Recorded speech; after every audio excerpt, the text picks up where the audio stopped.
চল, বেলাল ভাই 10টায় যেতে বলছে, লেট হয়ে যাবে। এখন কিভাবে যাবো, আমার কাজ আছে। আরে কিসের কাজ?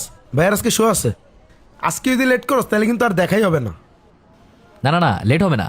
শোন, আমার ছোট্ট একটা কাজ আছে, আমি একটা গিফট কিনবো, অতিথির সঙ্গে দেখা করবো, তারপর না হয় মিটিংয়ে গেলাম। গিফট কিনবি মানে কি? এই তোর মাথায় কি চলতেছে রে? কিছু না। ওয়েট ওয়েট, তুই কি ওরে প্রপোজ করবি?